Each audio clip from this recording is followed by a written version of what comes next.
সাবধান! আপনাদের এসি যখন তখন বার্স্ট হয়ে যেতে পারে বা আগুন ধরে যেতে পারে। কি করবেন জেনে নিন। ১ম এ আপনাদের এসির আউটডোরটাকে পুরো সেট করে দেবেন যাতে ডাইরেক্ট রোদ না পড়ে। আর অবশ্যই করে বছরে ২ বার করে অন্তত এসিটাকে সার্ভিস করাবেন। আর মেইন পয়েন্ট হচ্ছে আপনাদের এসির যে ইলেকট্রিক ওয়ারিং, সেই ওয়ারিং যেন একদম ১ নম্বর কোয়ালিটি দিয়ে আপনারা কাজ করান। তো যদি আপনারা এসির তার যদি সরু দেন আর মেটেরিয়াল যদি কম দামি দেন, 100% চান্স থাকে যে মেশিনে ফল্ট হতে পারে। তো এই বাড়িতে এসছি আর এসে দেখছি যে এসির যে সুইচ আছে স্টার্টার বলে, সেই সুইচটা মানে ভেতর থেকে আওয়াজ হচ্ছে। তা এই আওয়াজ হচ্ছে কারণ কি? যে কম দামি মেটেরিয়াল দেওয়া আছে। কম দামি মেটেরিয়াল দেওয়া থাকলে খুবই প্রবলেম হবে আর আপনাদের এসি খারাপ হওয়ার চান্স বেশি থাকে। তাই জন্য আপনারা দামি মেটেরিয়াল দিয়ে কাজ করাবেন। তো দেখুন এই বাড়ির যে এই স্টার্টারটা আছে, এই স্টার্টারে ভেতর থেকে একটা আওয়াজ হচ্ছে, সাউন্ড হচ্ছে। সেই সাউন্ডটার কারণ কি? যে ভেতর থেকে লুজ কনট্যাক্ট হচ্ছে এই স্টার্টারটা। মাঝে চলছে আবার এসি বন্ধ হয়ে যাচ্ছে। এরকম হলে মেশিনের খুবই ক্ষতি হয়। দেখুন এই যে সরু একটা তার দেওয়া আছে 2.5 তার দেওয়া আছে।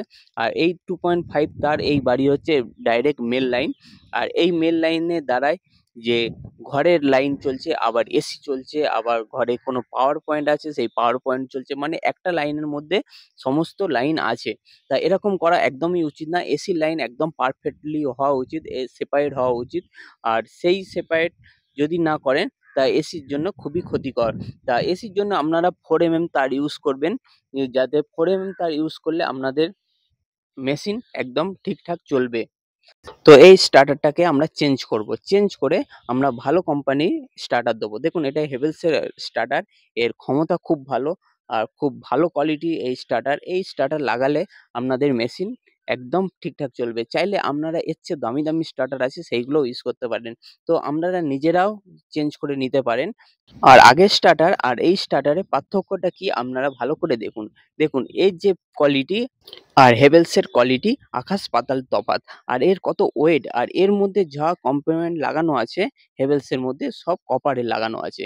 তা আপনারা চাইলেন আপনারা এইটাও লাগাতে পারেন বা এর চেয়ে আরো ভালো স্টার্টার আছে সেইগুলোও লাগাতে পারেন। তো এইটা আমরা লাগিয়ে নিই। তা এইটা লাগানোর সময় আপনারা একটা জিনিস ভালো করে খেয়াল করবেন, এই তারটা ডাইরেক্ট এরকম মানে ঢুকিয়ে দেবেন না। আর পারলে এই তারের মধ্যে একটা সকেট আছে সেই সকেটও করে দিতে পারেন। আর যদি বা সকেট না থাকে আর ডাইরেক্ট যদি এরকম ঢুকিয়ে দেন তারপরে এটা লুজ কনট্যাক্ট হতে পারে। তা এইটা একদমই এরকম উম তারটা দেওয়া একদমই উচিত না। স্টার্টারের নিয়ম কি আপনারা জেনে নিন যে এই স্টার্টারে কি করে তার লাগাতে হয়। তারটা ১ম এ ছুলে নেবেন। ছুলে দুদিকে হাফ করে নেবেন। হাফ করে ভালো করে ভাঁজ করে এরকম দুদিকে সমান করে আপনারা ঢুকিয়ে দেবেন। ঢুকিয়ে এবার ভালো করে টাইট করে দেবেন। আর স্টার্টারের কাজ হচ্ছে এরকম ভাবে ভালো করে টাইট করা। আর এই যে বোর্ডের লাইনটা আছে আর বোর্ডের লাইনটা আমি আপনাদেরকে দেখিয়ে দিচ্ছি দেখুন। এই বোর্ডে এটা মেইন ফেজ আছে। আর এই ফেজের দ্বারাই এই পাখা চলছে, লাইট জ্বলছে, আবার এসিও চলছে। তো এই বাড়ির মালিককে আমি বললাম যে আপনারা এসির লাইনটা আপনারা সেপারেট করে নিন। সেপারেট করে নিলে আপনাদের এসি ভালো থাকবে। তো এখন এই মুহূর্তে আমরা সেপারেট করতে পারছি না। যেহেতু আমাদের অনেক কাজ এই সময় ইলেকট্রিকের কাজ আছে, এসির কাজ আছে। তাই জন্য এই লাইনটাকে আমরা পরে আলাদা করে নেব। তার আগে আমরা এই স্টার্টারটাকে চেঞ্জ করে দেবো যাতে কোনো অসুবিধা না হয়। তো স্টার্টারটাকে আমরা চেঞ্জ করে দিলাম। তা চেঞ্জ করে দিলাম, দিতে দেখুন কত সুন্দর লাগছে। তো এরকম ওয়ারিং কি আপনাদেরও আছে? আর যদি থাকে তো আপনারা সাথে ইলেকট্রিশিয়ান ডেকে লাইনটাকে সেপারেট করে নিন। তাহলে এসি ব্লাস্ট হওয়া বা শর্ট সার্কিট হওয়া বা আগুন ধরায় 100% চান্স কম থাকবে।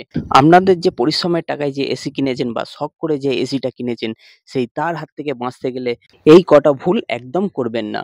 তো বন্ধুরা ভিডিওটা ভালো লাগলে তো অন্যদেরকে দেখার সুযোগ করে দিন। আর এই সমস্যার হাত থেকে সম্মুখীন হন। আর হ্যাঁ, সাবস্ক্রাইব করতে ভুলবেন না যেন।